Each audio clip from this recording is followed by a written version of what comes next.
Before we get started on the class, please show me and invoke in the Buddhist name 3 times. Namo Shakyamuni Buddha. Namo Shakyamuni Buddha. Namo Shakyamuni Buddha. Good morning, Sangha.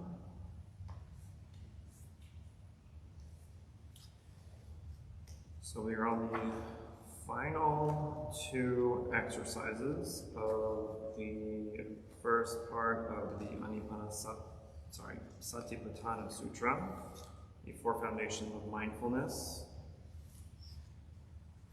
So we are on the first foundation, which is mindfulness of the body.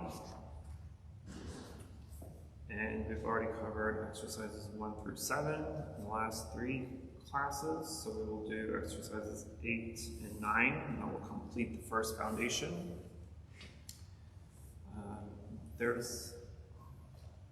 Technically there's 2 versions of this sutra. The first version, which is the one I'm referencing and I use in my own practice, has 9 exercises. The second version technically has 10. But I won't cover 10 because I don't practice it, so I'm not going to teach it, so I don't know anything about it, so it'd be useless. We will cover 8 and 9. I'll cover 8 and 9. So, exercise 8. I will read the verse that's in the sutra that is covering this exercise. So exercise 8, body and universe. Further, in whichever position his body happens to be, the practitioner passes in review the elements which constitute the body. In this body is the earth element, the water element, the fire element, and the air element. So this exercise is referencing, obviously, the 4 elements of earth, water, fire, and air. And it's referencing the interrelationship we have with these elements that constitute our body, the world, and the universe as a whole. So one of the principal ways of witnessing for ourselves, right, this non-self, this unborn, this never-dying nature of all that is seeing things in this way that can liberate and awaken us. So the sutra teaches us that we should be aware of the presence of earth, water, fire, and air elements in our bodies. These are the 4 great elements known as the Mahabhuta, also refers as realms, which is Dutta. So Buddha Dhatu. Dhatu is realm. So Buddha Dhatu is realm of elements. So we know the earth element, right, represents hard, solid nature of matter. The water element represents liquid, which permeates our entire nature and existence. Fire represents heat, and the air element represents movement. So since we already know our bodies is more than 3/4 water, right? We know that water exists in our bodies, we know it exists as blood, as sweat, as saliva, as urine, right? But we also need to recognize that water element is in every cell of our body as well. So it's not just the obvious liquid that we know of, but it's also the microscopic water elements in our body as well that we often forget about, unless we're a scientist or work in the health industry or as a doctor. We don't really think too much of cells and the microscopic elements of our body very often, but they are there, they're a part of us, so it's something that we need to acknowledge and recognize as well. So we already know that there's clouds in the body, right? Because without clouds, right, there can be no rain. Without rain, we can't have water to flourish our vegetables and grains and the things that we eat. And we need water. And so we see that element within us. We see the earth in us. And the earth as minerals, as our body.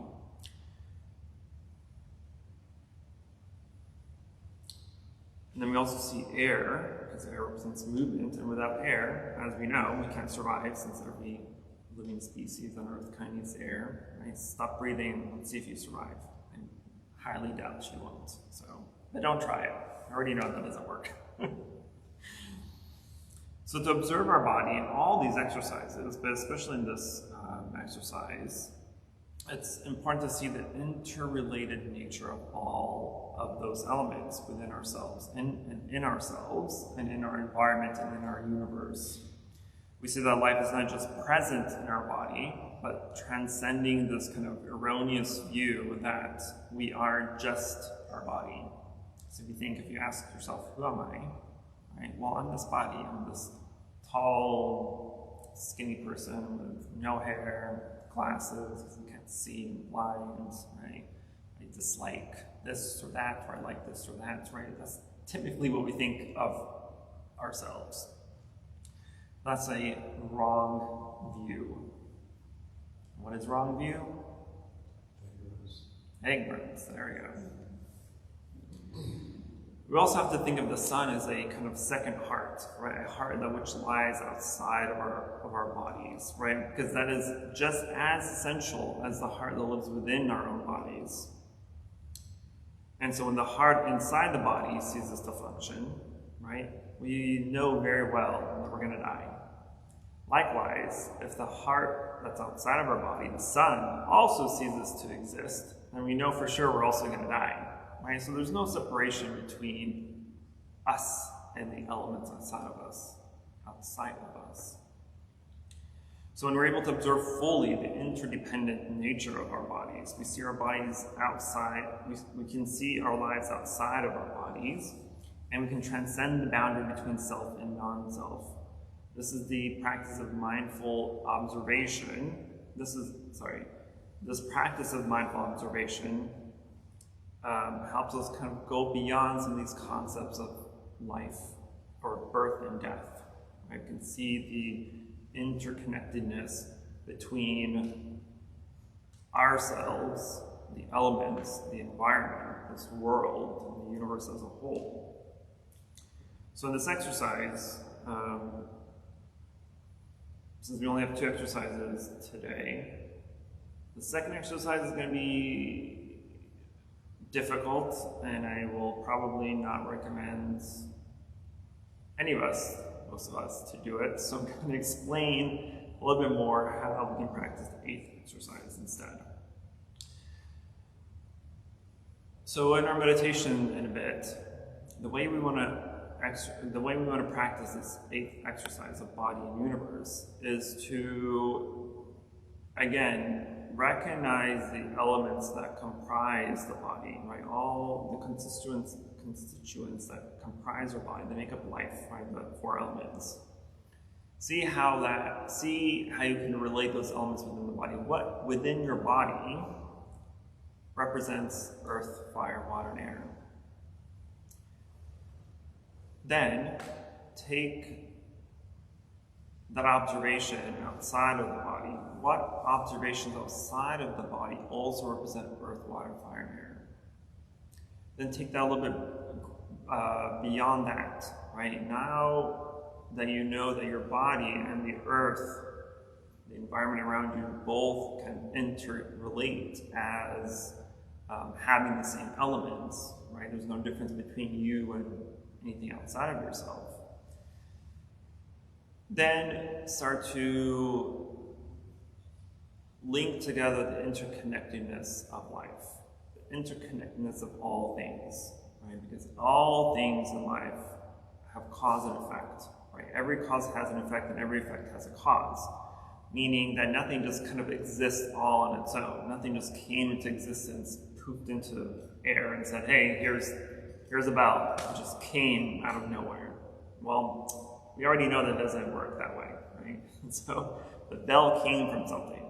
Just like we came from things. We came from these four elements. We came from our parents came from their parents, and their parents came from their parents, and so on and so forth. So you can kind of backtrack a little bit too in this exercise. If you want to go beyond, if you want to kind of add more to just recognizing the elements within yourself and outside of yourself, then think, okay, my body comprises of these elements. It comprises of this liquid, these organs, these cells, the hair, the sweat, everything, right? See how all that has come into existence. How has all these things come to be, right? Well, before I answer it, question: how do all these elements come to be? How did you come to be as a person? The answer is very simple, so don't overthink it. Causes and conditions. Causes and conditions from what? From? From your mother. From your mother, from your father, right? And so you're the result of your parents, right? And so now you do the same thing for them. How did they come to be into existence, right? And the answer is still the same. The point is to see that the existence of life is because of all these causal conditions. So when you get to your parents, right, some of us may know how our parents met, some of us don't, right? But that cause of them connecting, that cause of them meeting, is something we also need to meditate on, right? Because imagine the day that your parents met. Imagine if one of them had a car accident, and then they were not in the time and place that they were supposed to be, that they met the husband or wife, right? So that little accident that may have happened, that little delay, maybe someone called in an emergency, maybe they had to do something, pick up something, but one tiny little change in that whole equation could have ended your life, right? Meaning they would have never met, they would have never had you, you would have never been here, right? So we have to also think of these little causes. What little thing could have changed? And again, it doesn't have to be something dramatic like a car accident, but it can be the simple fact of they've opened the door and all of a sudden their neighbor came by and like, hey, can I have a cup of sugar or a couple of eggs, right? That 2, 3, 5 minute delay could have changed the entirety of your future, of their future, right? We don't think of that. We're like, oh, my parents, man, they did it, they had me, and here I am, whether you like it or not. But that's a stupid way of looking at it, right? That's the simple way of looking at things. But connect that, right? See how the parents come into existence. See the causes and conditions in their lifetime of how they came into existence, and then do that for their parents, and so on and so forth. But we do that because if we backtrack if we do that all the way back until the beginning of time, what happened at that point? At the very beginning of time, what happened that caused this entire lineage of people to exist and for you to be here?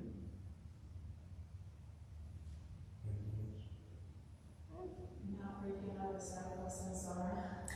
Not breaking out of the cycle of samsara. Also, that we all came from the same source, right? We all came from the same little mud pile of germs and little floaty things, human beings, right?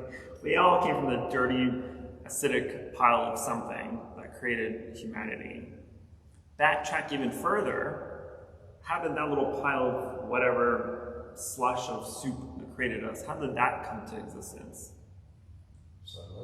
Sunlight, water, acid rain, etc., etc. Cosmic particles. Cosmic particles. And you backtrack with that again, how those cosmic particles come to existence. From other cosmic particles. And those cosmic particles were created by exploding suns and stars.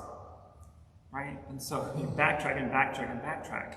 And the reason we want to do this is because most people have this kind of egotistical view of life that I'm me, I'm special, I'm unique. And you're really not. You're not that special. You're not that unique. Yeah, you look different, you act different, you talk different, maybe you have a better job, a better house, a better car. But at the grand cosmic scale of things, you're the exact same thing as everything else in the universe. So in reality, we're not really that special. We're not really that unique. I'm not saying this to kind of bring us down and say we're useless. That's not what I'm saying. What I'm saying is there's no separation between you and I. There's no separation between you and the dirt outside. There's no separation between you and a 20-carat diamond ring, right? We all came from the same source. But then, if we all come from the same source, why do we treat things differently? Why do we treat diamonds as so precious, but rocks as something that we just can pick up? When they literally came from the same source. They came from the same earth. They came from the same elements that created the earth, that created the stars, that created the universe. The reason why we say this is better than that is because we've attributed some fictional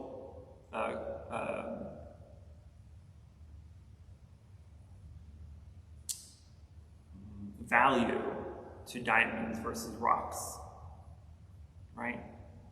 The reason why diamonds cost so much is because we're like, you know what? Diamonds are hard to get. It takes a lot of time, it takes a lot of energy and labor to get to them. So we're going to add a value to this, but we're not going to add value to rocks. They're ample, they're everywhere. You can just pick one up from the street. So that's not valuable. In reality, they're literally the exact same thing. They're interrelated. We are interrelated to those same rocks and diamonds. Anyway, that's the meditation that we're going to do. Now, the question is why is that type of meditation important? That's the big question. Because it allows us to release our sense of self. Yes.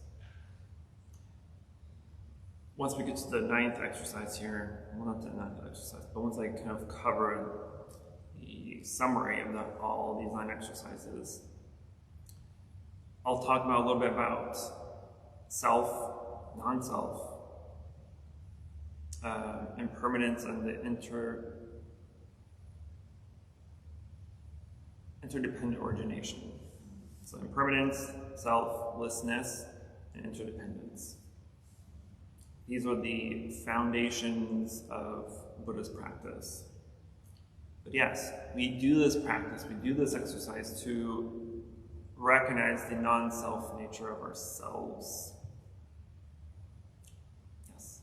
I also wanted to mention, I think one of the reasons why it's important to do this exercise is because it would allow my consciousness to shed light on the interconnectedness of all things.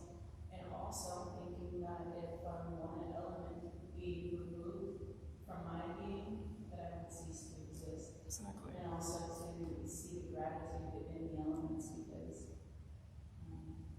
most recently I just realized all the elements actually reside in this body. Mm-hmm. And so, just a gratitude. Exactly. Beautiful. Thank you. All right, now on to the 9th exercise. This is going to be a toughie. This is a toughie. Why am I saying toughie? This is a tough one.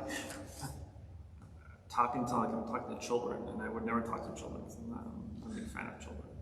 But the 9th exercise, as the body as impermanent, this exercise covers 9 contemplations, the 9 stages of decomposition of the body,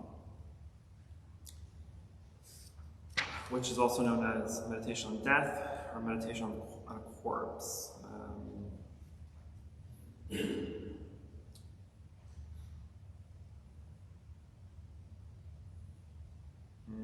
trying to think of the Sanskrit name. I know Anusati? No.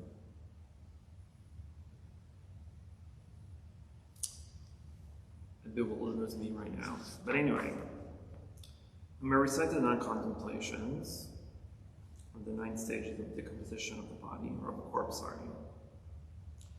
1, the corpse is bloated, blue, and festering. 2, the corpse is crawling with insects and worms. Crows, hawks, vultures, and wolves are tearing it apart to eat. 3, all that is left is a skeleton with some flesh and blood still clinging to it. 4, all that is left is a skeleton with some blood stains but no more flesh. 5, all that is left is a skeleton with no more blood stains. 6, all that is left is a collection of scattered bones, here an arm, there a shin, here a skull, and so forth. 7, all that is left is a collection of bleached bones. 8, all that is left is a collection of dried bones. 9, the bones have decomposed and only a pile of dust is left. Morbid much? Yes. But enlightening?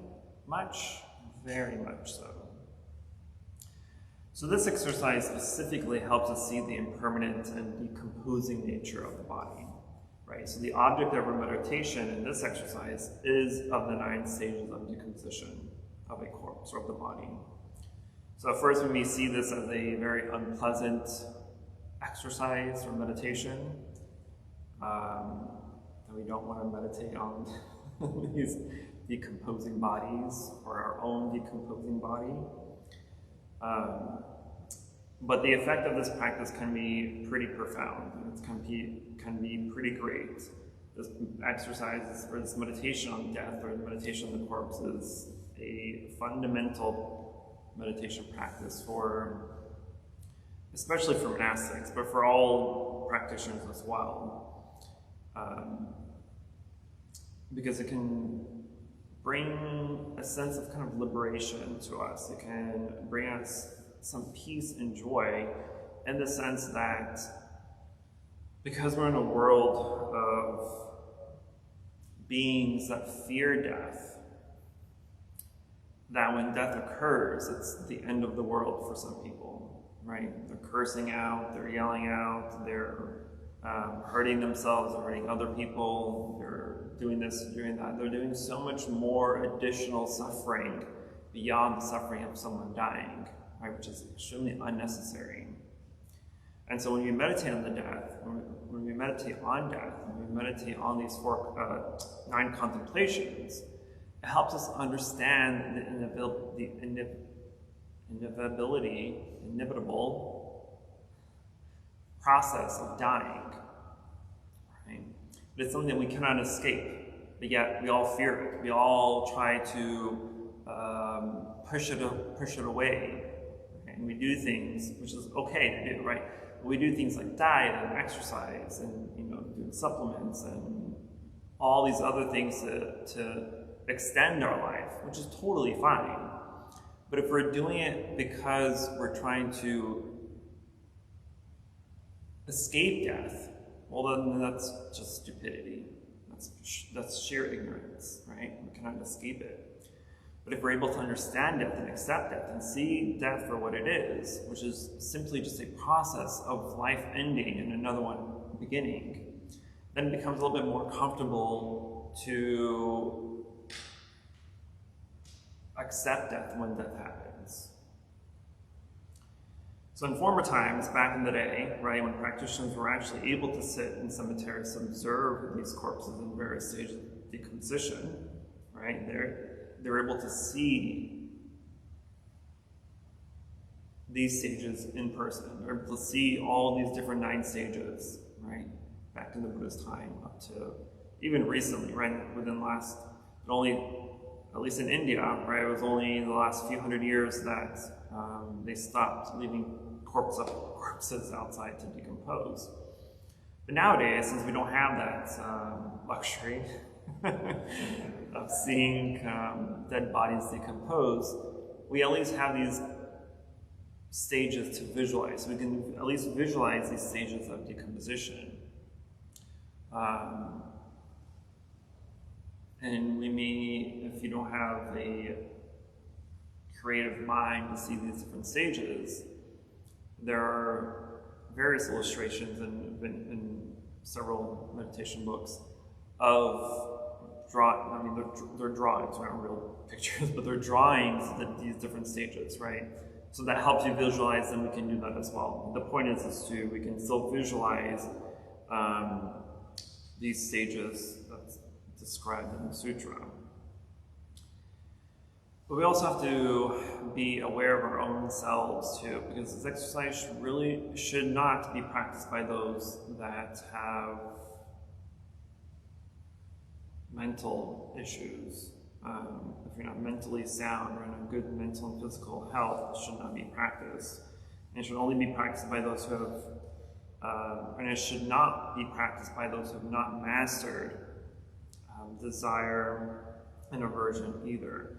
Because the intention of these exercises, of these stages of contemplation, is not to make us weary of life. It's not to make us sad about life, but it's to help us see how life is precious, right? How precious life is, and the impermanent nature of life, so that we don't waste our lives. So if we're able to have the courage to see these things, right, to see the decomposing stages of our body during death, then our meditation will become beneficial, because then it helps us see the reality of the end of all of our lives. There's no escaping it. So if we're able to see the impermanent nature of things, then we're able to appreciate their true nature. So the 9 contemplations that Buddha tells us is to see the preciousness of life. It teaches us how to live lightly and freshly and without being caught by attachment and aversion. So that's the 9th exercise. So when we practice these 9 exercises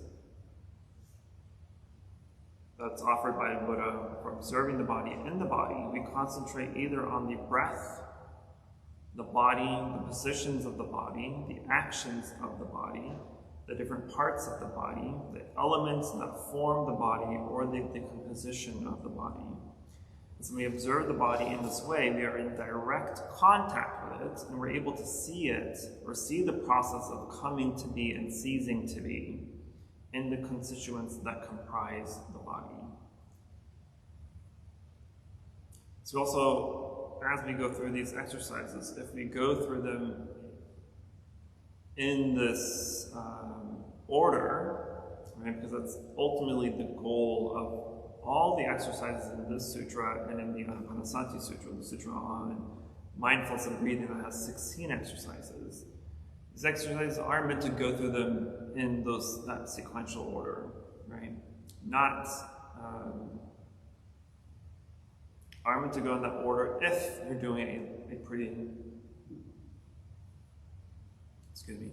long meditation sit, right? Because to go through all those 16 exercises of the Mindfulness and Breathing Sutra will take you a good 1.5 to 2 hours to complete, to go through them, each of them mindfully and correctly. Likewise, this sutra is no exception. The exercise in the sutra actually might take 3 times as long, because it's versus how the Anapanasati Sutra exercises sit. They're essentially just the actual mindfulness of our breathing and how our body's feeling and the mental objects as we're being mindful of our breathing. So it's all kind of in one little spot. Whereas the exercise in the Satipatthana Sutra, the 4 foundations of mindfulness, each exercise causes you to look at different parts of the body, right? So last class when we went over the body scan, right, the positions of the body, the parts of the body, during our exercise, during the meditation, I asked you to do that body scan starting from the top of your head. So if you think of the top of your head, what is the very first thing that's there? It's the hair. Right? I don't have much hair, but I can still feel little bits of it. But that's where I start. I start with the head, I start with the hair, then you do this, what's this called? Scalp. I haven't had coffee this morning yet. You go to the scalp, Then you go through the skull, you go through into the brain, right? And you work your way back out. Then you have the forehead, eyebrows, ears, your lobes, your canal, your drum, eyebrows, nose bridge, eyelashes, eyelids, eyeballs, right? You're going through literally every little, you're making lines in your entire body, and you're being mindful of each object, or each organ or sense or whatever it is in those lines. So if you do that correctly, right, and you concentrate on these areas of the body for at least 3 breaths, right, minimum, and if you start doing that scan, right, most of us, because we only sat for about 20-25 minutes, most of us didn't even get past the shoulders. So if it took you 20 minutes, 25 minutes just to get to the shoulders, imagine how much longer it takes to get all the way to the soles of your feet. This is just one exercise.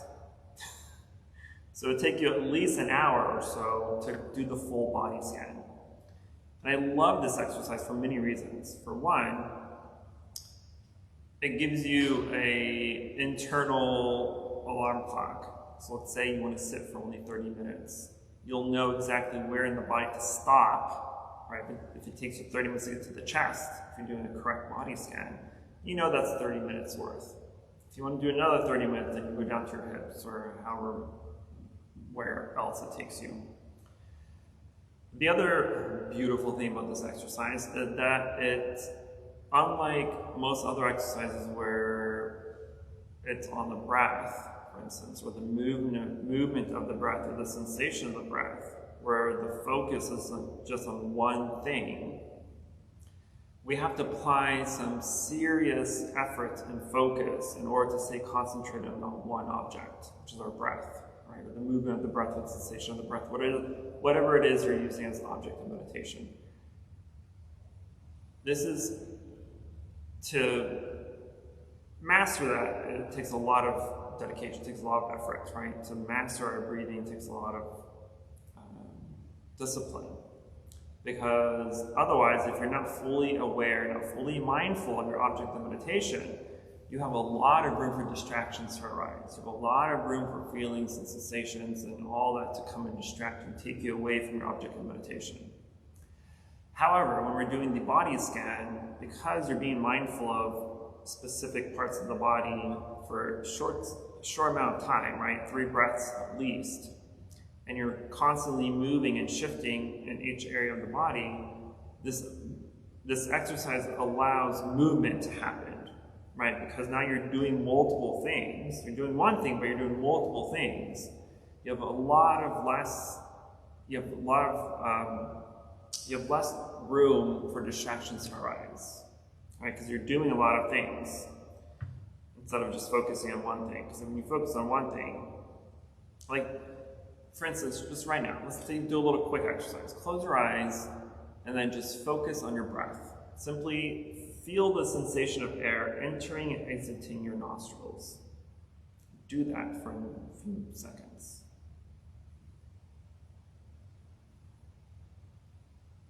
Be mindful only of the sensation of the breath. Is the air cold? Is it warm? Is the breathing smooth? Is it coarse? Are they long breaths? Short breaths?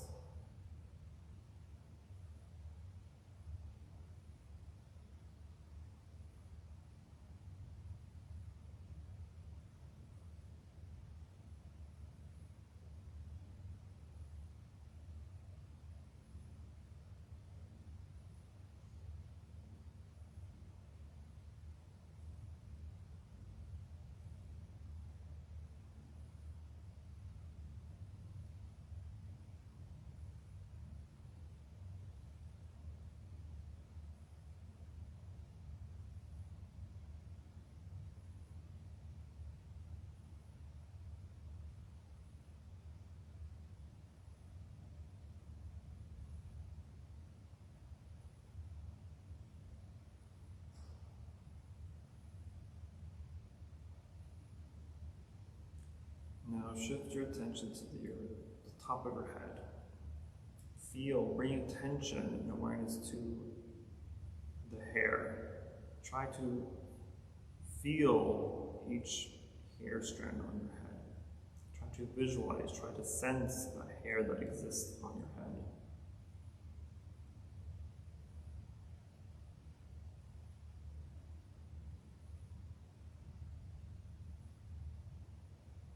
Now shift your attention to the scalp. Feel the sensation of the scalp itself. Feel the air on the scalp. Does your scalp feel warm? Is it cold? Is it neutral body temperature?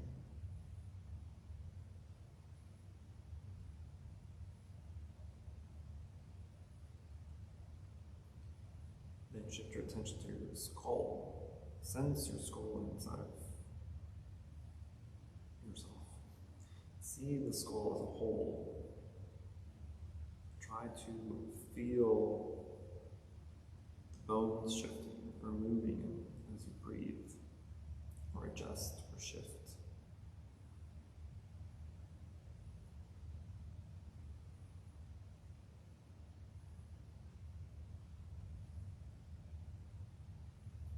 And shift attention to the forehead. Feel and sense the skin that is the forehead. Feel the air touching it. Is the forehead cold? Is it warm? Sense it as it moves, as you breathe. If you're tense, feel the tension in that forehead.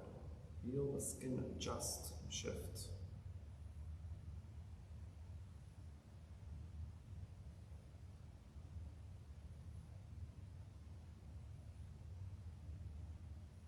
Now shift your attention to the ears. Feel the ears as well. Sense its movement as it adjusts or crinkles or moves as you breathe. Can you sense the air? Can you sense it being cold or warm?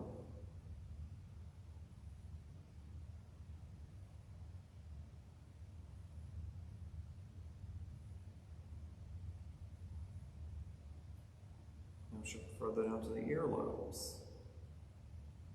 Feel the quote-unquote heaviness of the earlobes. Does it feel any sensations of cold air or warm air?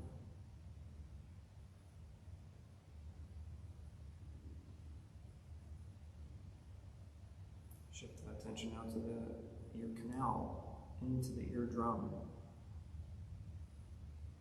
As you hear the sound of my voice, or the AC, or any external sounds, can you feel those vibrations in your ear? Can you feel it hitting the eardrum? You feel the sensations inside of your ear.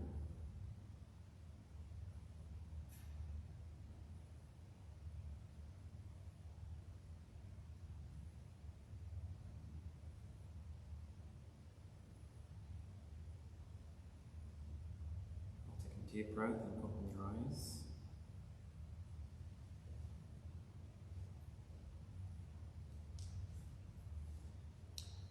So, of these two mini exercises, which one was easier? Which one had less or no distractions? Which one caused the mind to shift to anything other than the object of meditation?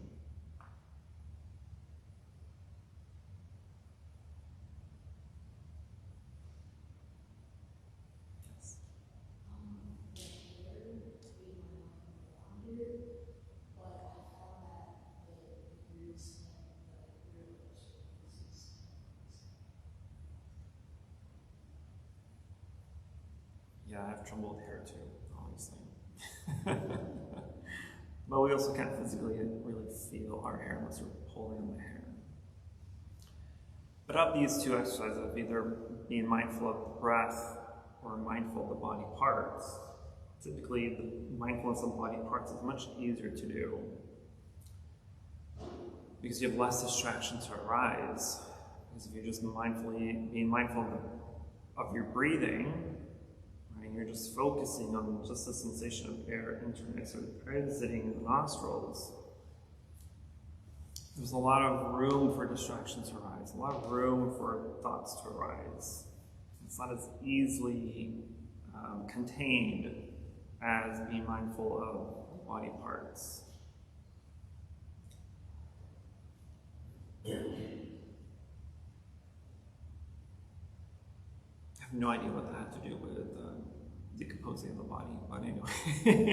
Talking about body scan. It's talking about body scans, right?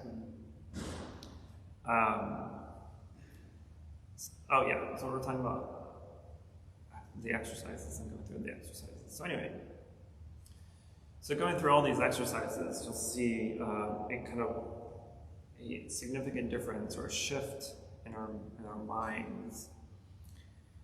Because these two sutras of mindfulness of breathing and mindfulness of the four foundations are essentially two main types of Buddhist meditation. Right? So the Anapanasati, the mindfulness of breathing, is specifically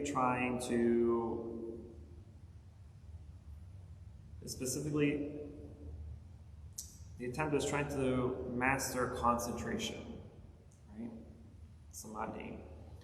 Whereas the four foundations of mindfulness falls under the vipassana type of, samatha is concentration, and four foundations falls under the vipassana type of meditation, the contemplation meditation, or insight meditation.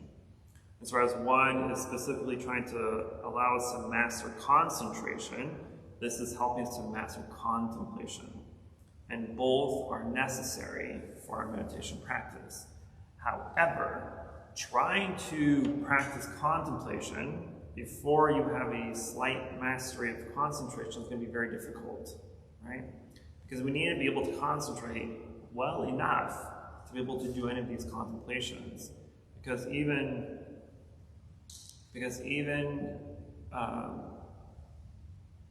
by going through these exercises, right, even though doing the body scan has a very small room for error in the sense that you have little distractions to arise, it's still possible.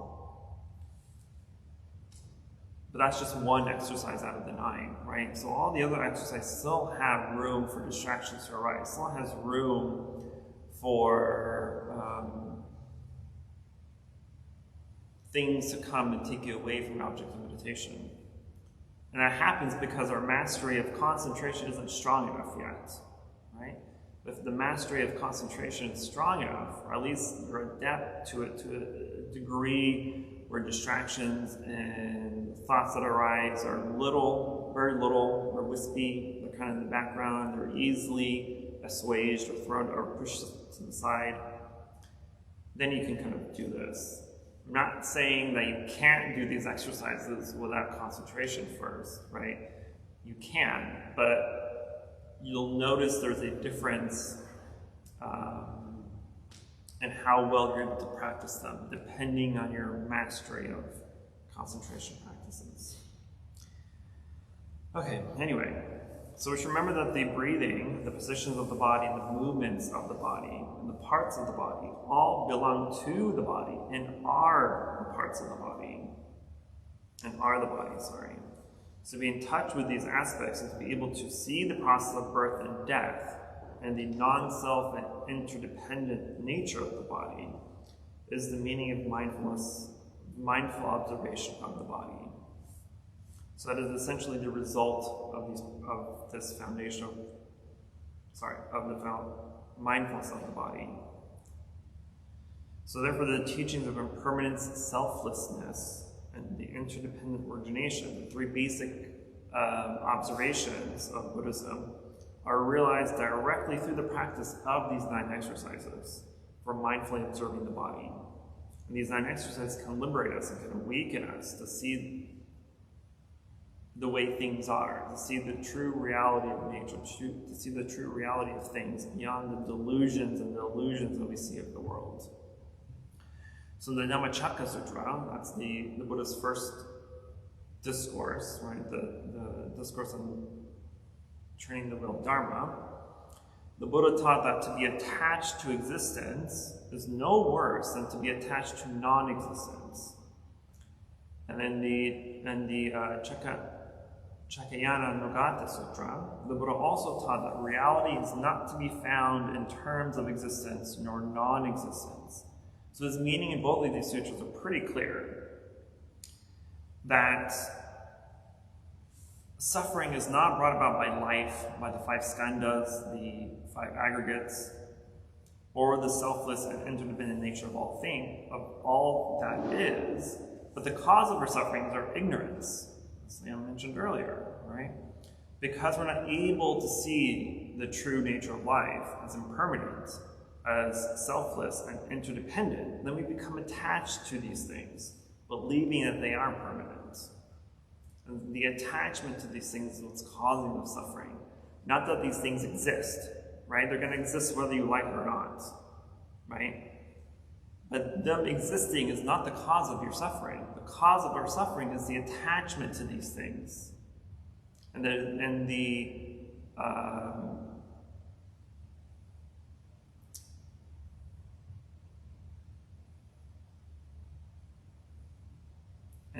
the belief that these things are permanent, that they're whole, that they're everlasting, that they'll never go away. But point me to any single thing around you that you believe to be permanent, to exist forever. Give me an example.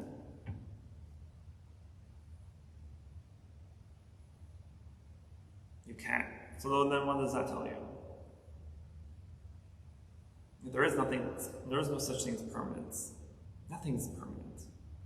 So then why are we attaching to things to believe that they are permanent? Why are you literally causing your own suffering? So from this thinking arises the roots of affliction and the internal formation of knots. So craving, hatred, pride, doubt, and so on, right? The impermanence, selflessness, and interdependence are the essential conditions for life. Because without impermanence, without selflessness, and without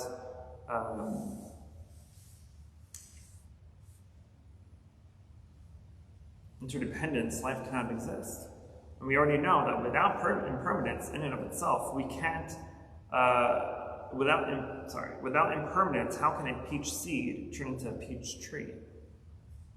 The very act of a seed turning into a tree is the process of impermanence. Right? Because the seed isn't permanently a seed. No, it changes and it evolves, it sprouts and turns into a tree. That is an impermanence.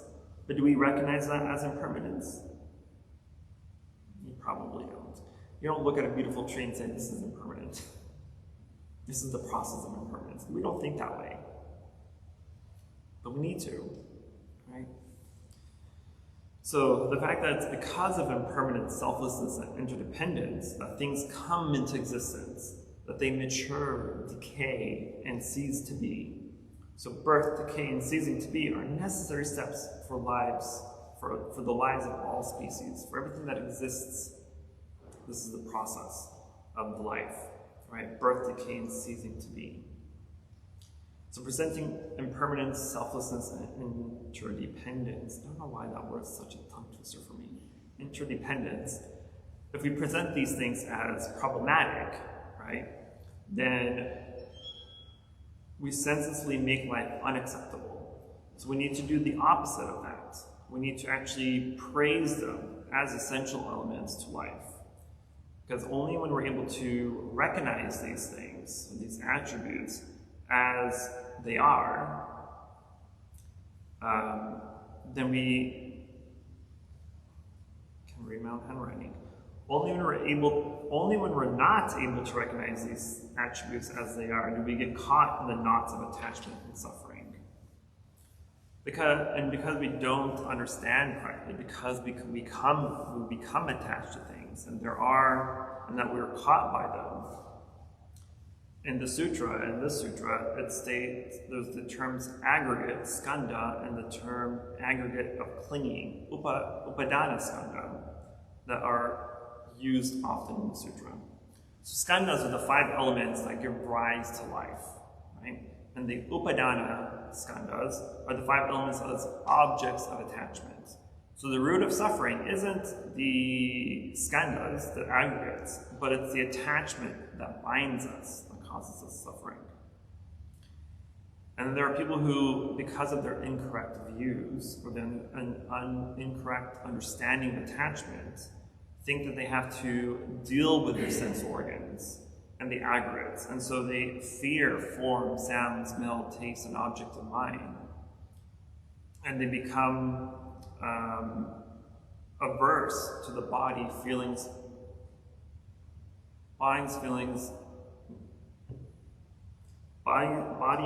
perceptions, mental formation, and consciousness. Right? We become averse to these. But we know the Buddha was someone who wasn't attached to things, right? He lived in peace and joy and freedom with such grace and beauty and vigor, right? He's always, if we look at any statue of a Buddha, he's always smiling. There's always like a half smile on his lips. Because his presence is kind of creates this fresh atmosphere around him. Because the Buddha was not afraid of beautiful things, right? Because he was able to see them as impermanent nature of everything, beautiful or ugly. But he also didn't chase them away either, right? Nor should we. So the way of freedom, as the Buddha tells us, isn't running away from the five aggregates, but coming face to face with them in order to understand their true nature. So we can take literally anything that we see as beautiful. Let's take flowers, for instance, right? We always have flowers on the altars. So if we're plucking flowers from the garden, right, and to place them on these altars, that's because we acknowledge the beauty of these flowers. And then all we can say is, as we're placing these flowers on the altar, is, although these flowers are beautiful, right, their life is fragile. And in a few days, these flowers are going to wither, they're going to die, and so will their beauty. Right? Their beauty will die as well. So we understand this. And so when the flowers do wilt in a few days and die off, we don't become sad or we don't suffer because of it. Because we can see the impermanent nature of these flowers. We can appreciate all the more the beauty of these flowers. So to observe the impermanence of things is not to reject them, but to be in contact with them. To have deep understanding without being caught in the desire and attachment.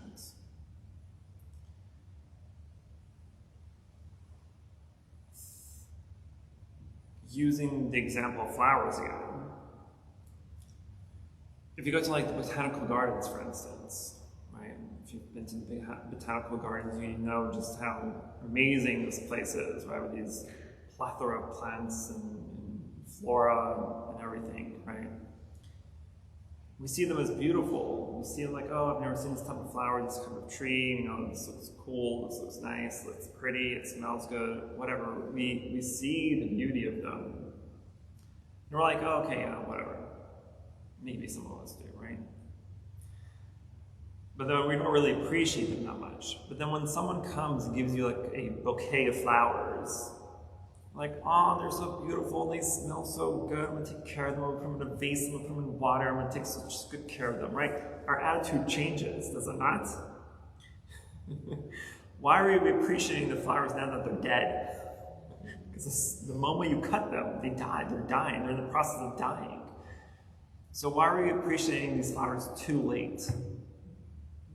When we should be appreciating them as we're growing, as we're alive, and as we're flourishing, and actually providing something to the world.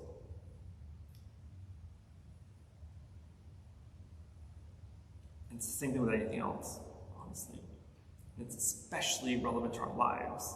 I was talking yesterday during our sutra study class that oftentimes people don't live their lives until the very end. So you're old and decrepit. Like, okay, fine. I've done working, I've worked my entire life, I'm retired, the kids are out, they're on their own. Now you have time for yourself.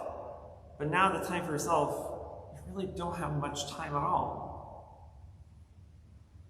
Either one, because you're too old to really do much, or you're immobile, or you have some disability that allows you to, or that doesn't allow you to do the things you want to do, right? You have this bucket list of things that you could never do, that you waited too long to do, right? And so, and this is unfortunately not necessarily our fault entirely. It's the fault of how society is in the world these days, right? You go to school for 12 years, you decide to go to college, it's another 4, 6, 8, or 10 years. Then you have to do your work, you work for the next 30, 40, 50 years, and then you retire. But by the time you retire, usually people nowadays retire around 70 or 75. Or Abbott is 88, and he's still working, he's a medical doctor. And so you spent all this life doing things to support life and support others, but then now when you have time for yourself, you don't actually have any time much left to do anything. And what also happens is people on their deathbed cry out their regrets, cry out their misdoings, right? They're trying to ask for forgiveness on their deathbed. Like, oh, I don't want to go to hell, so I want to say, hey, just by the way, I murdered like 12 people in the 70s, just, FYI. I did that, I'm confessing now because I want to have a clear conscience. That's stupid. I mean, if you got away with it, maybe you would hold on to that information. I'm kidding, don't hold on to information if you killed anybody. But that's my point, right? People wait until the end of their lives to really do things. But again, that's not entirely all on us. That's not entirely all our fault because we have life obligations. But my point to that is we don't have to wait until the end of life to really appreciate things, to really see things, to be able to walk out into gardens and appreciate the flowers and the trees and the animals. We can do that now. Right? You have enough time, enough mindfulness to appreciate those things here and now. Don't wait until the flowers are dead to appreciate them when someone gives them to you. Don't wait until you have to buy fruit or you're offered fruit from trees to appreciate them. Appreciate them while they're still in the trees. Appreciate that the tree exists to give you those fruits that you like. Appreciate the flowers that exist that gave you the fragrance that you like. Appreciate the people that exist that provide you comfort and support and love and care. Don't wait until they're dead to memorialize them. The point here is don't wait until things are dead to memorialize them, to appreciate them, to see them for what they are. You've wasted your life and you've wasted their life. Right? Because every time someone gives you a flower, the flower is crying, I died for you. When someone offers you a meal, whether it's meat or vegetables, those foods are crying out, I died for you. When we create roads and houses, the elements that created those roads and houses, the trees, the dirt, the minerals, all died for you. So if they died for you, when do you appreciate them? After they're dead. What's the point? Did they feel appreciated?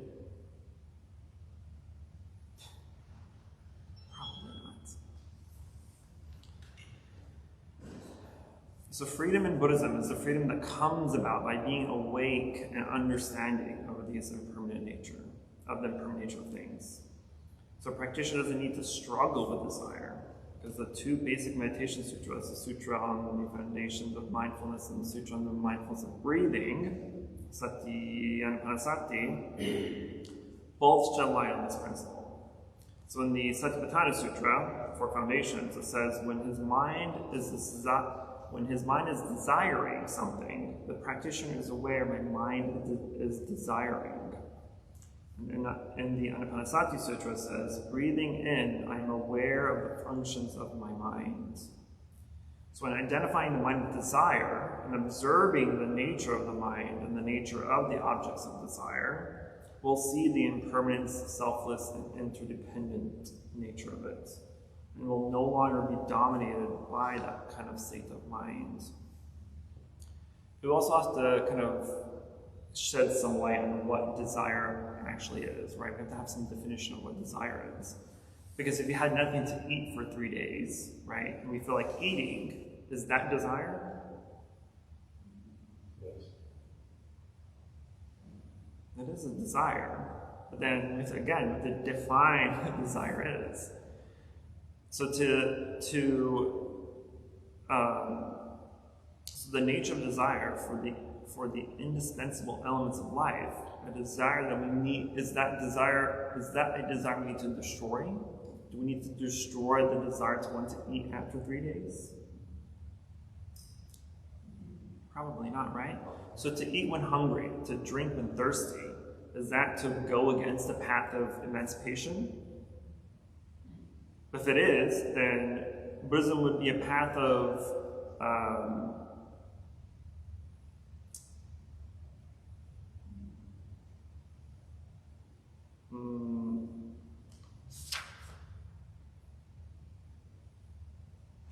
Buddhism would be a path that flees and destroys life, right?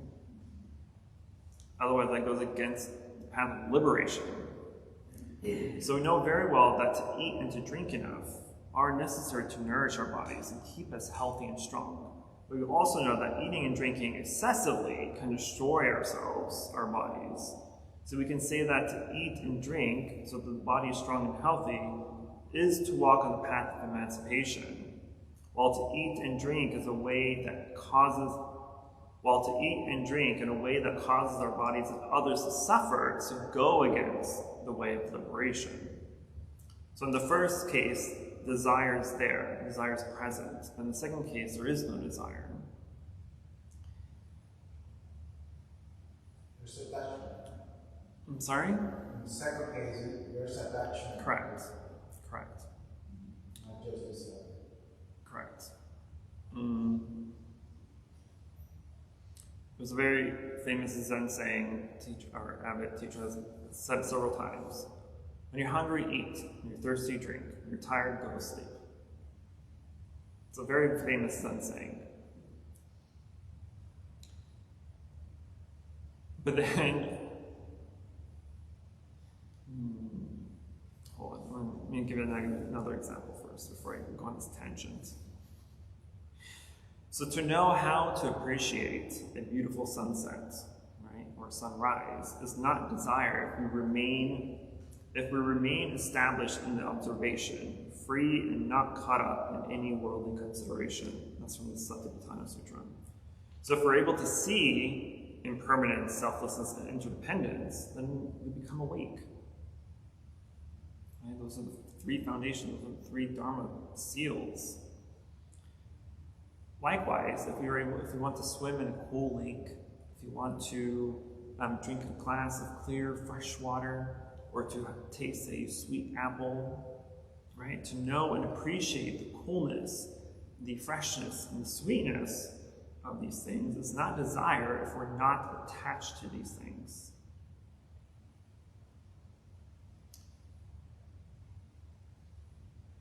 When it comes to food, because food is a great example, and I'm going to bring that up because I love food.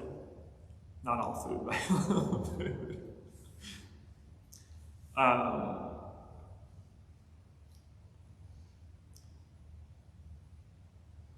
What makes food a desire in this case, right? Because we're saying if you haven't eaten for 3 days and to desire food, that's a desire, but not a desire of attachment. It's a desire of nourishment, of wanting to nourish and sustain the body, right?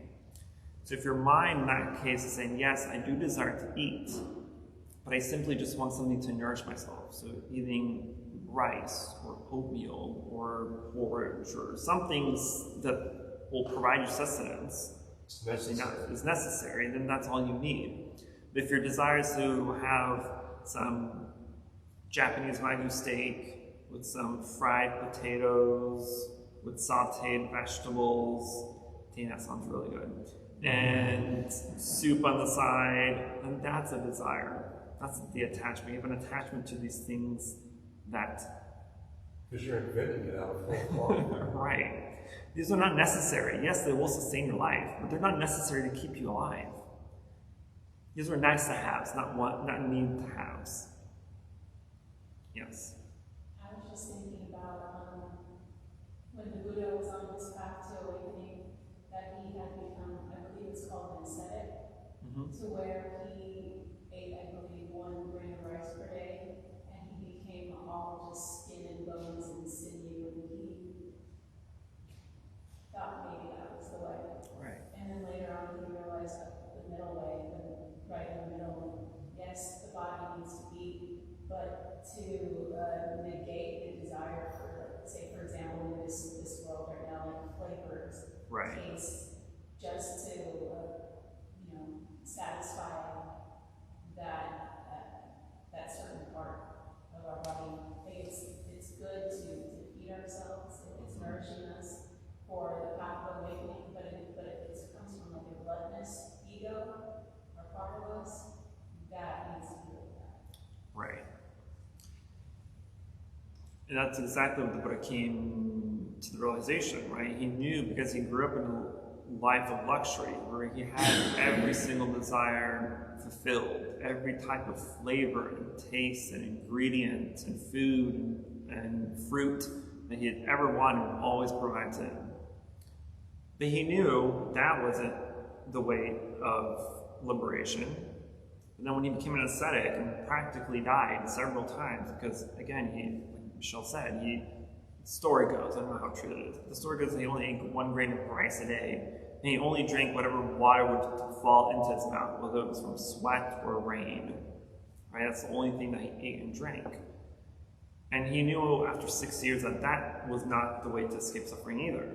And the only way to escape suffering is to acknowledge the middle path, the middle way, right? The way of neither extreme austerity or extreme luxury, right? Where the middle is just enough. Yes, sir. I'm thinking about the restaurant. I'm going to a restaurant and having steak. Isn't that the same as going to the garden and spending 3 hours looking at flowers? Isn't it just the same? I mean, where to trace the line between desire and... Well, those are two different actions. What are you going to the garden for? Are you going to the garden to eat? No. Sure. Those are two different actions. Going to the garden and going to the restaurant to eat are two different things. You can't eat at a garden. Well, I can enjoy it. I mean, seeing flowers. Okay, you can't make that comparison of seeing flowers and eating. Because on one hand, you're simply observing and appreciating the beauty of the flowers. On the other hand, you're eating something to sustain yourself. That's not the same thing. See where I'm coming from? No, actually, no.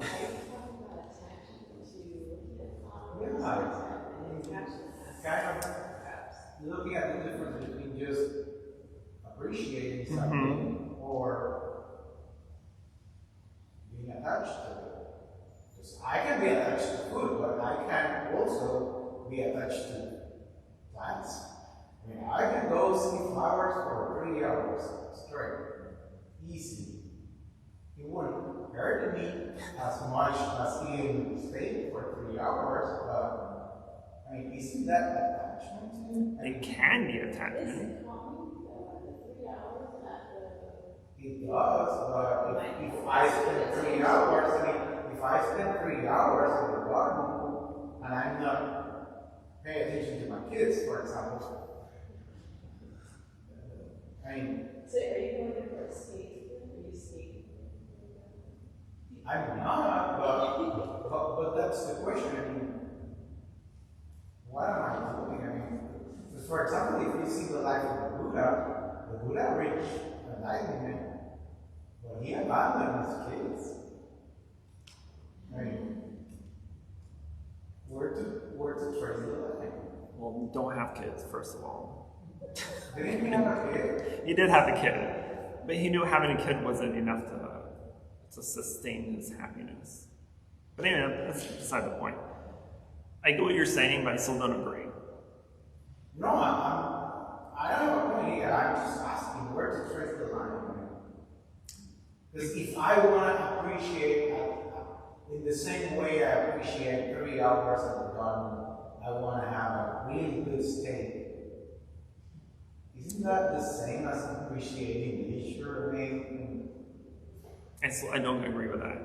That's just me. That's just me. I'm not saying I'm right here or wrong, but in my opinion, that's not the same thing. Because if you go to appreciate flowers, the appreciation of flowers isn't going to fill your stomach. You can't get full by appreciating flowers. But when you go to a restaurant and have a steak, you're eating the steak to quench that hunger. But you don't appreciate it. When you're eating steak, generally speaking, do you appreciate the steak? No, because you don't. Because you're worried about how it tastes. Is it cooked well? Is there enough sauce? Is there enough spices? You're judging the steak. You're not appreciating the steak. Are you appreciating the cow that died for that steak? No, you're absolutely not. You're not. So you can't compare that the same way that you're appreciating flowers. That's just my opinion. I'm not saying I'm right or wrong. I could be totally wrong. In that sense, I can tell you, I can see the beauty in a really nice steak. I mean, if someone if you did can, a good job, and it's a really good quality, it tastes good. I mean, even if you just give me a bit, not the whole steak. I appreciate it. Maybe, but then if you appreciate it, you're like, oh, damn, this is good. Do you not want more?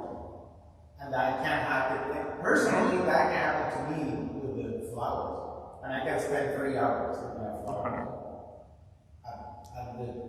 I mean, risking not doing my job, for example. Yeah.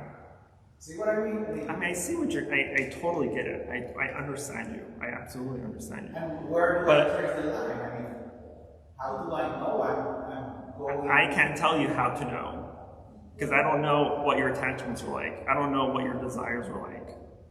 But generally speaking, I can tell you that if your mind, if your mental state is saying, I want more of this, regardless of what it is, if it's flowers, if it's food, if it's people, if it's places, if your mind is desiring more of it, that's attachment. Well, if I'm spending 3 hours, that's attachment. That's attachment. That is attachment, absolutely. Yes. Absolutely.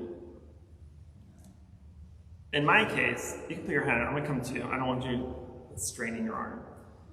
For example, when we went to Vietnam last year, right, we visited dozens of temples, different parks, right, and there was beauty in every single thing that we saw. And there were times where I felt like, I want to stay here more. I want to stay here and be able to observe this more, right? There's so much detail. This is a completely brand new place to me. And that's attachment. Right? And that's attachment because it's brand new to me. It's my own attachment.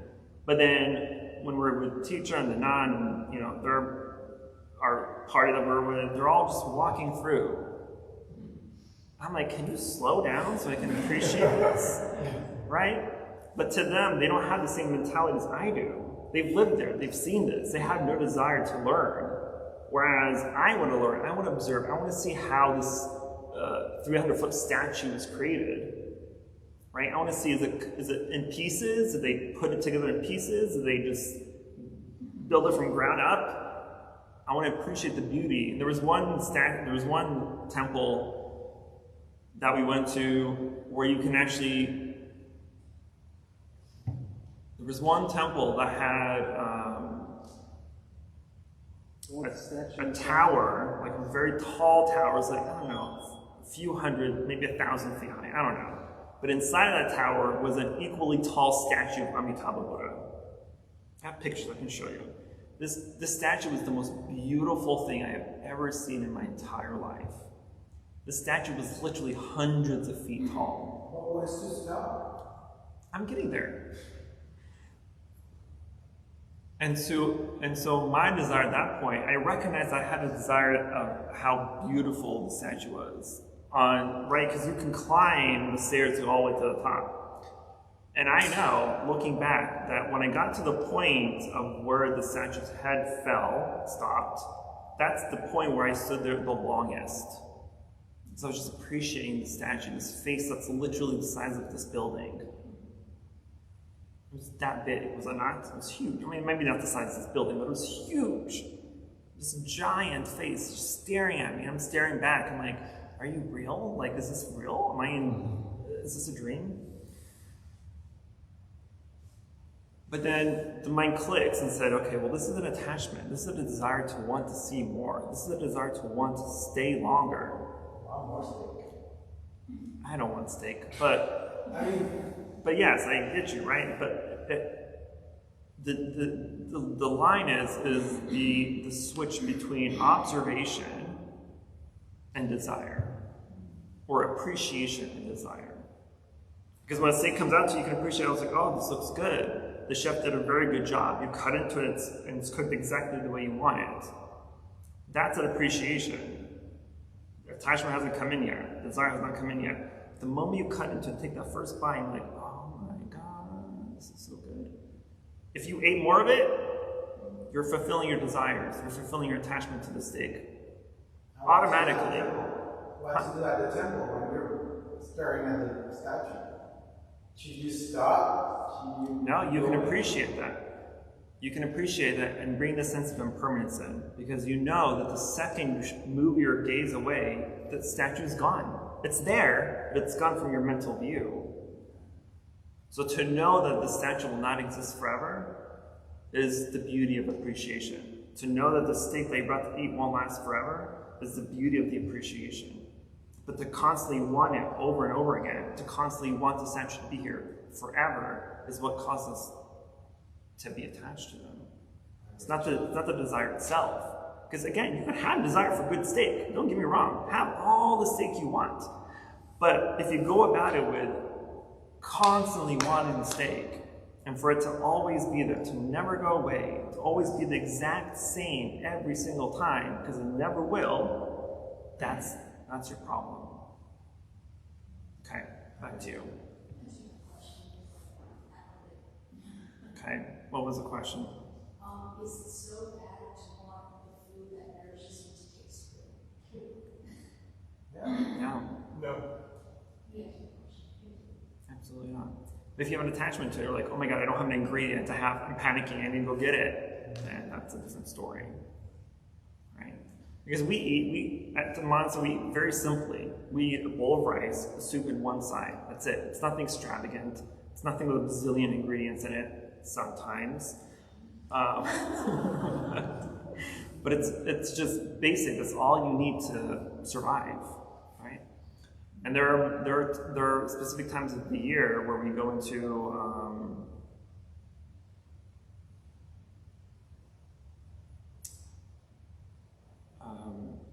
on the days of I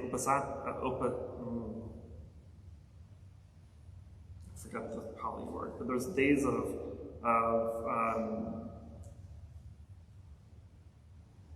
mindful fasting, right? Where it's not really fasting. Fasting is an optional piece, but it's essentially a day of trying to live as simply as possible. And usually when we observe those days, the only thing we eat is rice porridge. It's just cooked rice, cooked with excess water. So it's almost like a soup. But that's it. No flavoring, no salt, no pepper, no nothing else. It's just rice and water to sustain, to give us sustenance for the next 3 days. That's all we eat. But if you're like, oh, this is gross, I have to have salt and pepper, I have to have the spices and things, and that's a problem.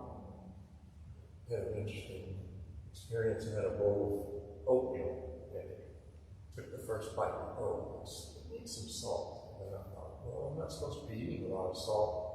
So I was conscious about it, and it really tasted good without the salt, but I really appreciated it for what it was.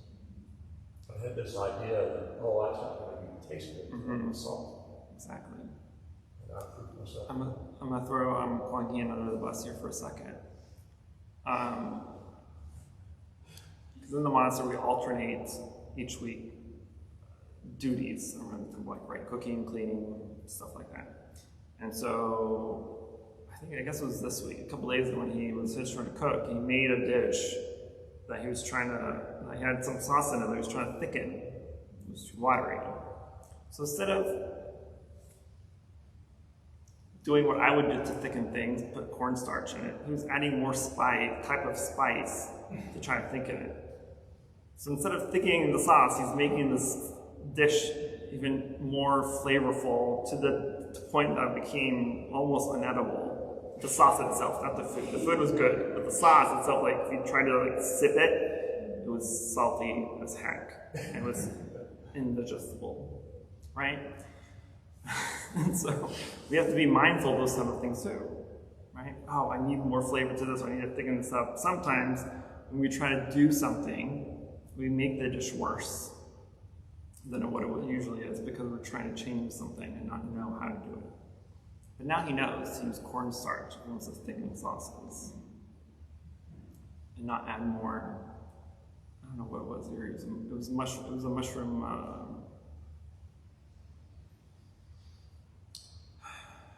It's a type of mushroom seasoning. It's made from mushrooms, but it's a seasoning that you often cook to make a broth. But it's very salty. So the more you put in it, the more saltier it is. And that's exactly what he did. We still ate it, because we can't not eat food that was offered. Yeah, yes. No, they did not. I saw a powdery substance and I go, oh, it should thicken it like cornstarch. But I didn't taste it either, so I thought it was bland. So I just threw it in going, this isn't thickening. So I threw in some more and I thought, okay, this isn't going to work. The correct thing that what he should have done was one of two things. Call me or call his mother. Mom, how do I thicken sauce? Actually, I knew I had cornstarch, but I couldn't find it in the kitchen. Because my mother taught me how to cook, and so I cooked for our family growing up. And I knew I've always cornstarch is a basic ingredient that everyone should have in their kitchen.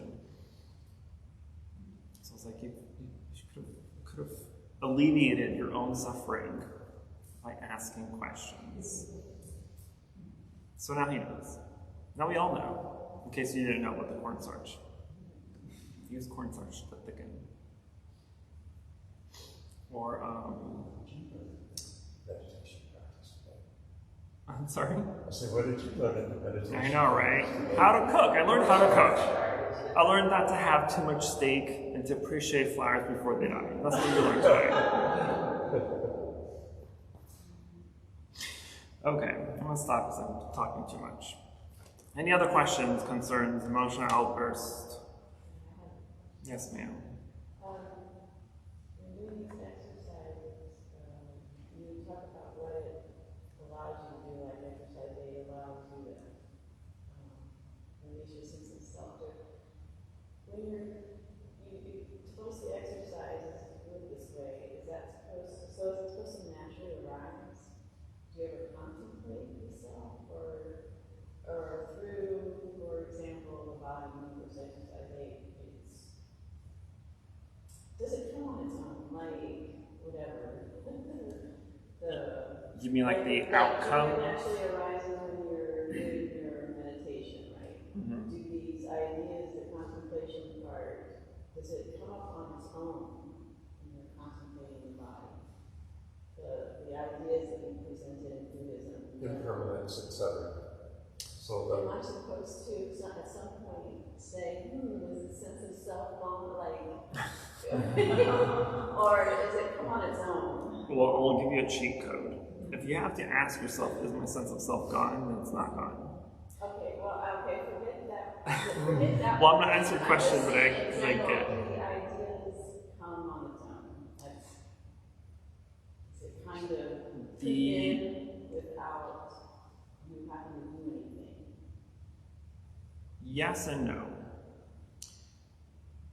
No, it won't if you don't have knowledge of them, right? So even if you meditated for the rest of your life, you've been meditating for 50 years, you may never have the concept of impermanence or non-self or interdependence arise. Okay, so you've studied, you've got the exercise down, or do you just contemplate, or you don't really contemplate, you just sit there doing the exercises, and then the idea naturally, like, you can see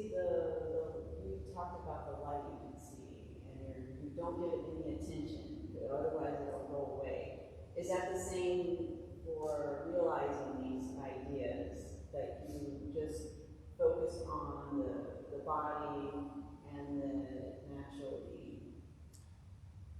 your mind naturally realizes it because you've got the information, you're doing them. Yes. Is that right?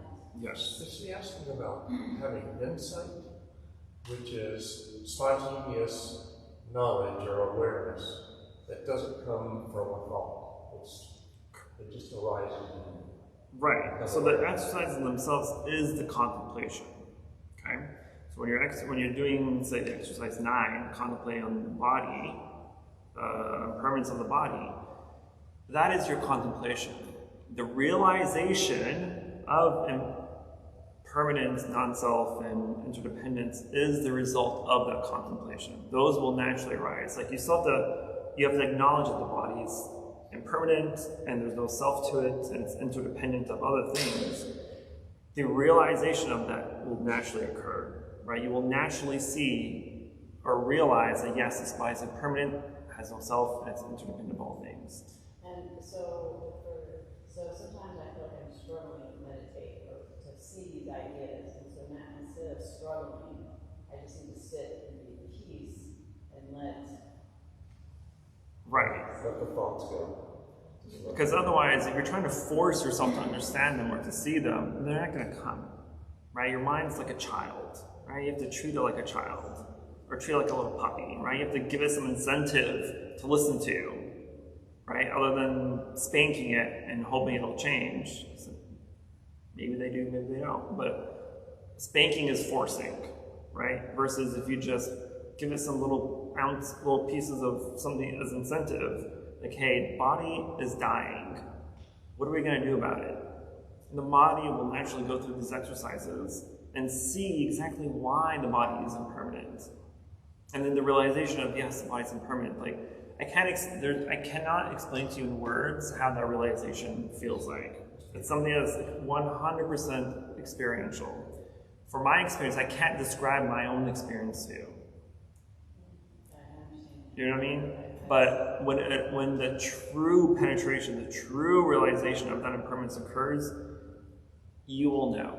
Like, it's just a profound aha moment that just will fundamentally change the way you see the world. Once in a while, I have this, what you're saying, it is unexplainable, but I was contemplating questions, and so I guess that's why I may be confusing myself. You've got this, you're focusing on the body, and so I just needed to know what the questions were supposed to be. I mean, contemplation is literally all about questioning. That's the whole basis of contemplation. Why is my body impermanent? Why am I aging? Why was I born? Why am I aging? Why am I getting sick? Why am I going to die? Right? These are the questions we have to ask ourselves, because the answers is the result, is the realization of those questions. At some point, when you're contemplating the body, can your mind switch to that? Because you've also talked about staying on target, I guess. The object. Because I find sometimes my object kind of changes on its own, and I don't know that it's a bad thing, because it's getting me somewhere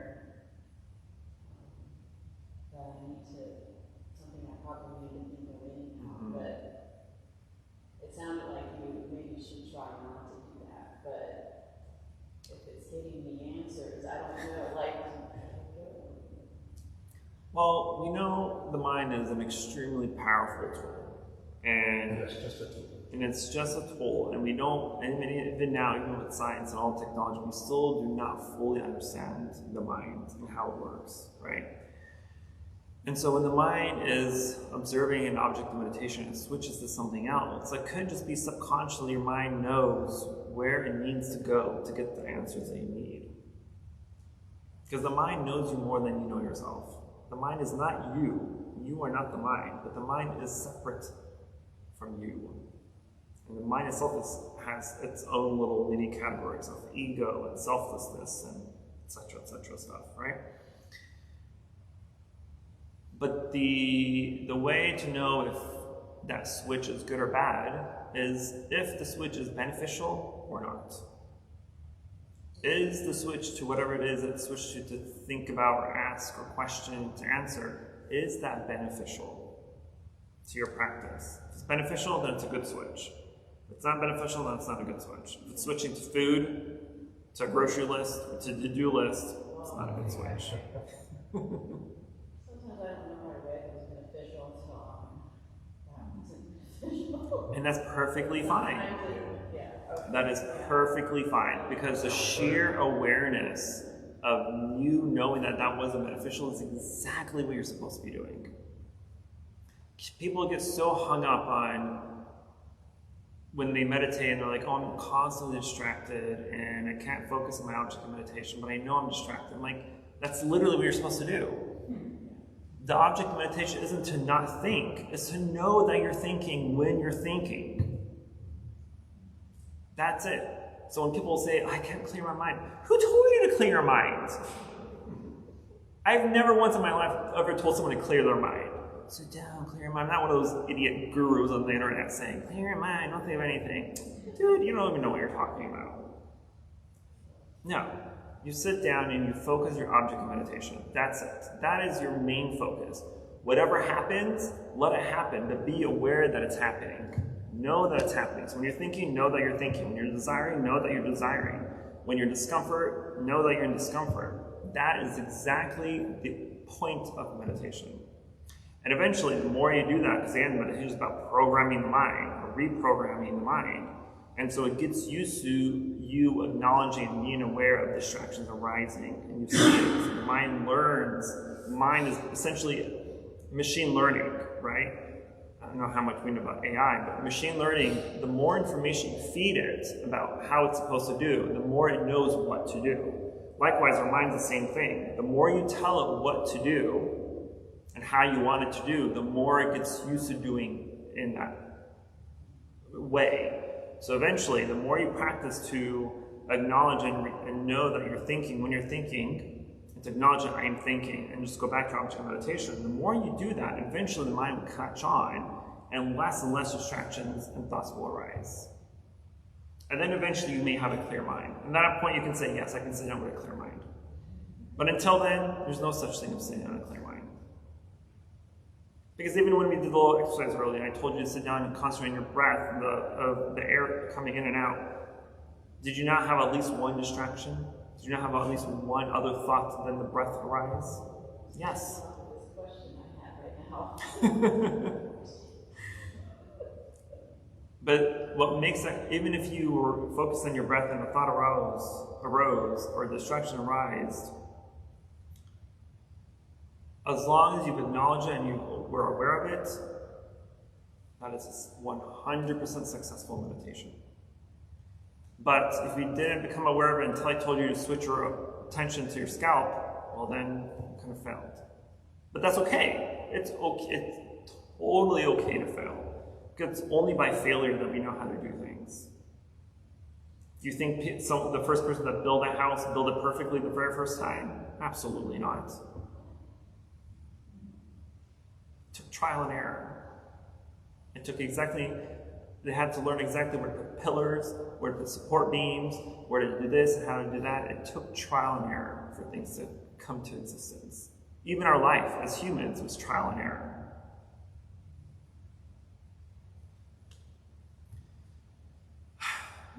Any other questions? One more question, because we have to meditate. Yes? I have comments, or maybe potentially answering questions, may I? Okay. So, you had asked if the realizations just come innately or organically as a result of practicing, right? Based off this stuff is trying to get you to realize that it's not just exercise, it's supposed to get you to a certain point. So I wanted to know if those things came. So I've had some of my own realizations without even meditating. Yes. I Yeah. understand.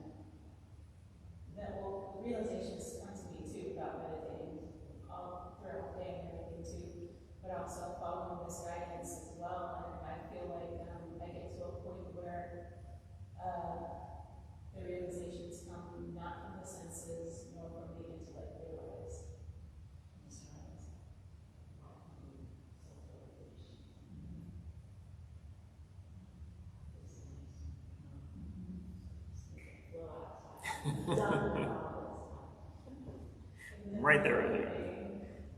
Because there is a difference between knowledge and wisdom, right? Knowledge is learned. Wisdom is realized. So you knowing the exercises and you knowing what should arise from the exercises is knowledge. But then to truly penetrate them and realize them, that's wisdom. And it's only wisdom that will allow you to come enlightened. Knowledge won't help you. Knowledge will help you, but it cannot enlighten you. Yes, sir. Speaking of which, were you able to think about book recommendations for us? Readings? I totally forgot about that. Remind me about that, please. Okay. I apologize. Absent-minded. I have too many things going on in life. Now he knows. Books on the table. I read these books, and that's why I was. No, it was last time you asked for. We were talking about something. Oh, That's something we discussed last 2 weeks ago. Yeah, I'll get those to you. Okay, then we will go ahead and finally get to our meditation. So do a very, very quick stretch. You got 30 seconds. We will sit.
back?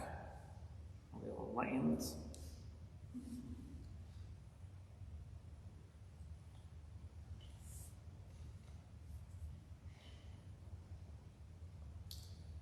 I was thinking about your question.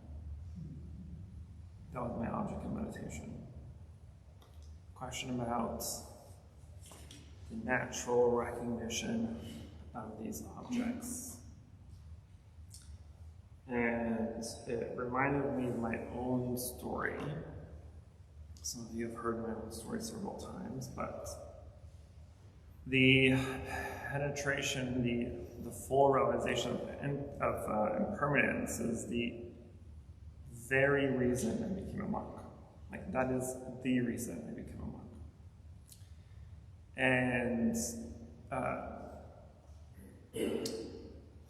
I was remembering this. I was remembering the event of its happening.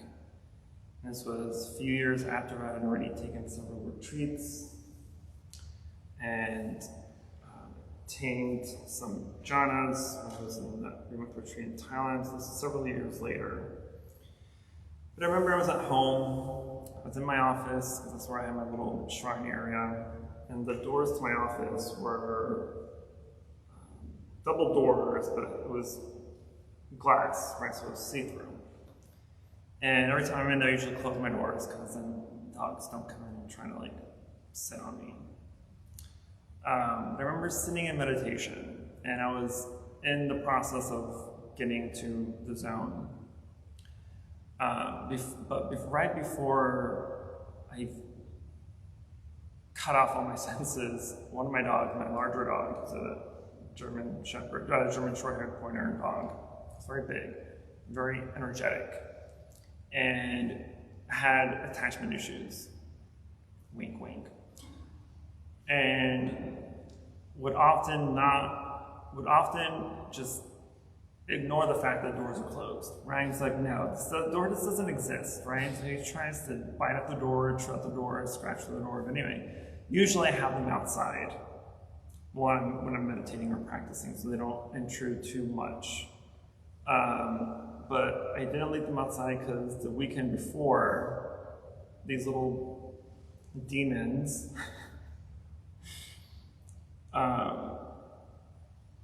tore down my fence outside my backyard, like where the door is. Like, they literally jumped on it so much throughout the years that it fell forward and they escaped into the neighborhood. So anyway, so I haven't had the door like fully fixed yet, so I didn't want to leave them outside by themselves for too long, so I kept them inside. I remember I was in meditation, I closed my door, and my big dog, we call him Odin, his name was Odin. Odin was coming at the door, he was sniffing, he was barking a little bit, but luckily he's not a barker to get attention, he's a physical attention seeker.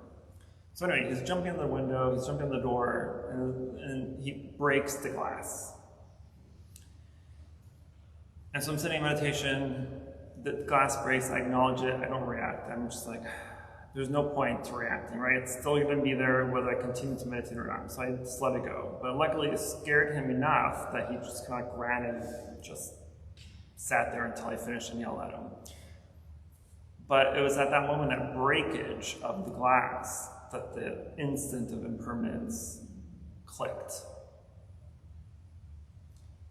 And I remember, like, I just remember how my mind shifted. Like, I just remember the shift of this realization. And it was the very first time, well, not, other than meditating on death, because I always cry when I meditate on death. But it was the very first time that such a realization caused me to cry. Like, it was tears of joy. Like, it was just so penetrative. It was such a beautiful realization that I just couldn't help but cry. I was like, holy crap, right?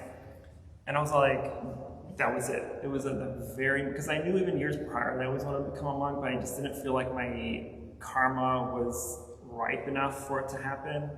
But it was at that very moment, like, that's it. There's no going back. I can't explain it to you, but like to me, like I just knew there was no going back. There was no way I could live a normal life. It wasn't gonna happen, right? Some of you knew, I've said it before, like my life was pretty privileged for the most part. Like I was pretty successful. I was making well over 6 figures when I was mid-20s. I built my own house, I had a couple cars, I traveled monthly. Like I had nothing that would cause me much suffering or discomfort to want to not have that life, right? But I knew it. I just knew. I was like, that was not enough. That's not it. This isn't it. This can't continue on. So that box is check marked. And then when we're speaking of like impermanence, selflessness, and interdependence was the next thing that was easy to check off. Because it's so easy to look at something and see the interdependent nature of it. Like you can't look at a flower like that. I can't look at the flower and not see soil, earth, water, and air. Like I just can't. Like I can't see this as just a flower. I can't see the statue as just a statue. I see it as the base of the statue mold, right? I see the mold, I see the products that make it, I see the paint that's adorning it, I see the people that worked on it, I see the people that packaged it. Like I can't see things as just as what they are. And so to penetrate that, it's pretty easy if you continue to exercise the mind to see things in that way. Now, the only thing I have problems with is selflessness. I'm not there yet. I'm on my way. But one of my practices that I do often to penetrate selflessness is, some of you know I'm a huge science geek fan, right? Especially in sci-fi. So one of my favorite scientific theories is the multiverse theory. But a version of the multiverse theory isn't stating that there's a bubble of universe here, there's a bubble of universe here, bubble of universe, right? So there's not bubbles of universe. But that all these universes are interlayered. They're all in the same bubble, right? All the universes are layered on top of each other. And so part of this theory is that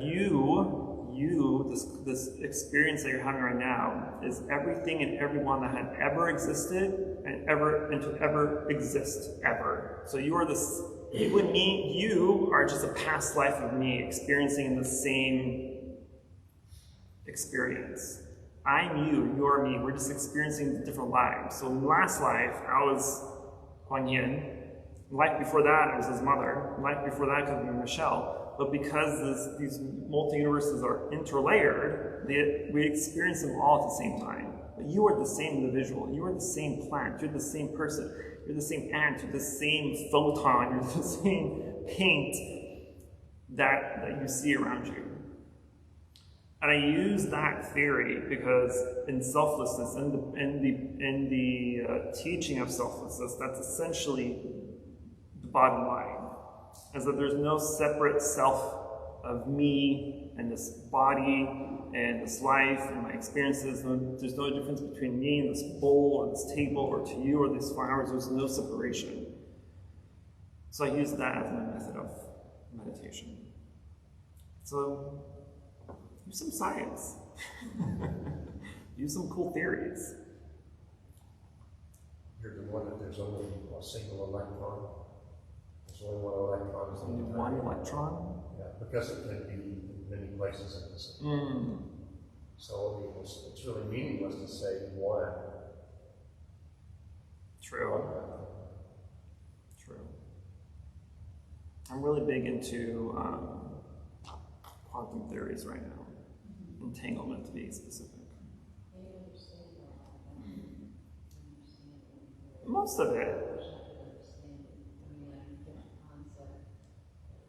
I can't write down formulas and theories for you. I can understand. You speak out with the group first. Yes. Yeah. But anyway, I'm telling you this because I want you to understand, like, there's the process of realizing these things isn't black and white.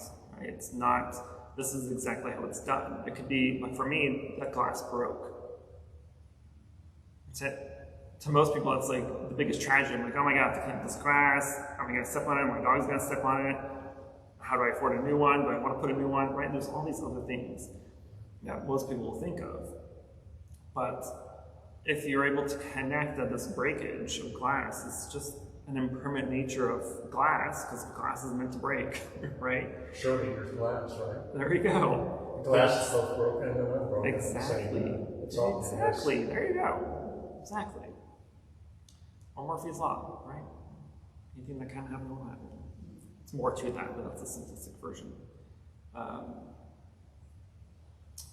And to realize interrelatedness, like it's just so simple. I mean, it's just so simple, right? But we don't allow ourselves time to see interconnectedness of things, right?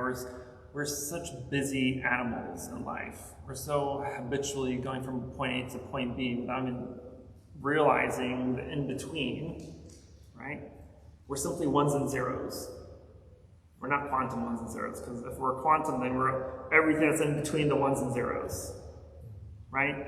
That everything in between is what we ignore, is what we don't see, right? This is a flower, but it's not a flower. It's everything that makes up a flower. Earth, soil, air, wind, water. Take any of those elements out, this flower would not exist. So how can you look at this flower and say this is just a flower? It's impossible.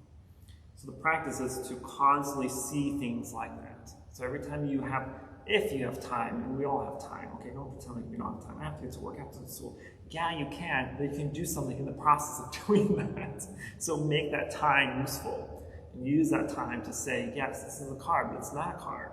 This car is the product of the engine, of the wires, of the bolts and nuts, and the material, and the factory, and the workers, and the processes, and the products, and the resources. It's so much more than just a car. Do we think of that? Do we think of like that? Of course we don't. But that is how we are able to penetrate and realize interdependence. Okay, I'm going to actually stop talking because we are so out over time. I apologize, but you know me. Once I go on a tangent, there's just no stopping me. And you look at a dog collar or something, like a shop collar or something. Time's up. I don't do that. I don't want that. But, oh, there's a desire. So maybe I do want that. I don't know. But anyway, I'll close this class. Thank you everyone for joining me. I'll say one for our next class or tomorrow for our service. Please join me in invoking Buddha's name and transferring merits. Namo Shakyamuni Buddha. Namo Shakyamuni Buddha. Namo Shakyamuni.